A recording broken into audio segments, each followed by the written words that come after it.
নমস্কার বন্ধুরা, নব রান্নাঘরে একটা নতুন রেসিপিতে তোমাদের সবাইকে আবারও অনেক অনেক স্বাগত। আজকে একটা চটজলদি ব্রেকফাস্টের রেসিপি নিয়ে তোমাদের সাথে চলে এলাম। যেহেতু সকালবেলা এটাই আজকে ব্রেকফাস্ট করছিলাম, তো ভাবলাম তোমাদের সাথেও শেয়ার করে নিই, কারণ যেটাই ভালো বানাবো তোমাদের সাথে শেয়ার তো অবশ্যই করব। তো আজকে বানাচ্ছি আমি গোলা রুটি একটু অন্যভাবে। দেখো, আমি নিয়ে নিলাম 1 বাটি ময়দা আর হাফ বাটি চালের গুঁড়ো। তার মধ্যে দিয়ে দিলাম নুন, গোলমরিচের গুঁড়ো, গোলমরিচটা একটু বেশি করে দিতে হবে, এই গোলমরিচের ফ্লেভারটাই ভীষণ ভালো লাগে। দিয়ে দিলাম কাঁচা লঙ্কা কুচি, ওটাও কিন্তু আমি অনেকটা পরিমাণে দিয়েছি, তোমরা চাইলে ঝাল পছন্দ না করলে একটু কমও দিতে পারো। এবার কাঁচা লঙ্কা দেওয়ার পর দিয়ে দিয়েছি পেঁয়াজ স্লাইস করে রাখা, অনেকটা পরিমাণে পেঁয়াজ আমি স্লাইস করে কেটে দিয়েছি। এবারে দিয়ে দিলাম 2টো ডিম, ডিমটা একটু বেশি দিলে স্বাদটা কিন্তু ভীষণই ভালো লাগে। সমস্ত কিছু কিন্তু আমার দেওয়া হয়ে গেছে, ব্যাস এবার ডিমটা ময়দাটার সাথে ভালো করে মিশিয়ে নেওয়ার পালা। ভালো করে মিশিয়ে নেওয়ার পর এবারে অল্প অল্প জল দিয়ে একটা ব্যাটার তৈরি করে নিতে হবে। দেখো, অল্প অল্প জল দিয়ে ব্যাটারটা তৈরি করে নিচ্ছি, আর খুবই একটা হালকা পাতলা ব্যাটার হবে, খুব ঘন বা মোটা ব্যাটার কিন্তু এটা হবে না।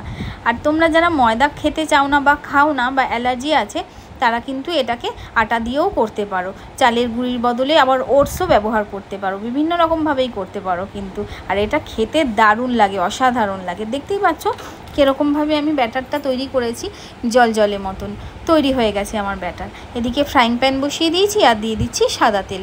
সাদা তেলেই করব এটা। তেল গরম হয়ে গেলে এবার ব্যাটারটা দিয়ে দেব, অল্প অল্প করে ব্যাটার দেব আর ঘুরিয়ে ঘুরিয়ে গোল আকার দেওয়ার চেষ্টা করব।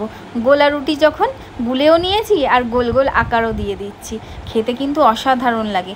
তোমরা কিন্তু এটা অবশ্যই বাড়িতে একটু ট্রাই করো, আর ট্রাই করে আমাকে কমেন্টে জানিও যে তোমাদের কীরকম লাগলো রেসিপিটা। আর এটা হলে না আর কিছুই লাগে না, কিছু দিয়েই খেতে লাগে না, শুধু এটা দিয়েই খাওয়া হয়ে যায়। চাইলে তোমরা সস নিতে পারো বা শুকনো একটু আলুর তরকারি নিতে পারো, কিন্তু আমি বলবো এটা শুধু শুধুই ভালো লাগে। দেখো, কথা বলতে বলতে এক পিঠটা ভাজা হয়ে গেল, ওদিকটা আমি উল্টেও দিলাম। সাইড থেকে সামান্য একটু তেল দিয়ে দিয়ে এটাকে আমি ভেজে নিচ্ছি, একটু কম আছে, ধরে ধরে ভাজতে হবে। ডিম দেওয়া যেহেতু, আঁশটে একটা গন্ধ না হলে তোমরা কিন্তু পেতেই পারো, ওই জন্য আমি একটু কম আছে এটা ধরে ধরে ভালো করে কড়া করে ভেজে নিই। ব্যাস, ভাজা হয়ে গেল। এবার কি, এবার তো খাওয়ার জন্য আর অপেক্ষা করতে পারি না, জানো তো, এটা যখনই বানাই না কেন তোমরা অবশ্যই বানিও। দেখো, 2 পিঠটা কিন্তু আমি ভালো করে উল্টে পাল্টে ভেজে নিয়েছি। এবারে এটাকে ফোল্ড করে থালায় সার্ভ করব। এই যে ফোল্ড করে নিলাম। এরমভাবেই সব গোলা রুটিগুলোকেই কিন্তু এক এক করে আমি ভেজে নেব। বাড়িতে যতগুলো মেম্বার ঠিক ততগুলো বানিও না, কিন্তু তার ডবল, পারলে একটা করে এক্সট্রাই বানিও। আমরা যখন বানাই এটা, দুটোতে তো কারোরই পেট ভরে না, মোটামুটি সবাই খেতেই থাকে গরম গরম, 3টে করে তো লাগেই লাগে। চলো, দেখতে দেখতে সবগুলোই মোটামুটি আমার ভাজা হয়ে গেল, কিন্তু ভালো করে সেঁকে সেঁকে ভাজবে, আবারও বলছি।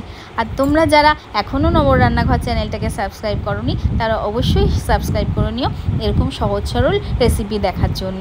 আর যারা নতুন আছো তারা অবশ্যই একটা লাইক কমেন্ট শেয়ার করে দিও। এবারে কিন্তু আমার সবগুলো গোলা রুটি তোমাদের সাথে কথা বলতে বলতে ভাজা হয়ে গেছে। তোমরা কে কীরকমভাবে গোলা রুটি বানাও আমাকে অবশ্যই কমেন্টে জানিও। তো চলো, সবাই খেতে থাকো, খাওয়াতে থাকো। আজকের মতো টাটা।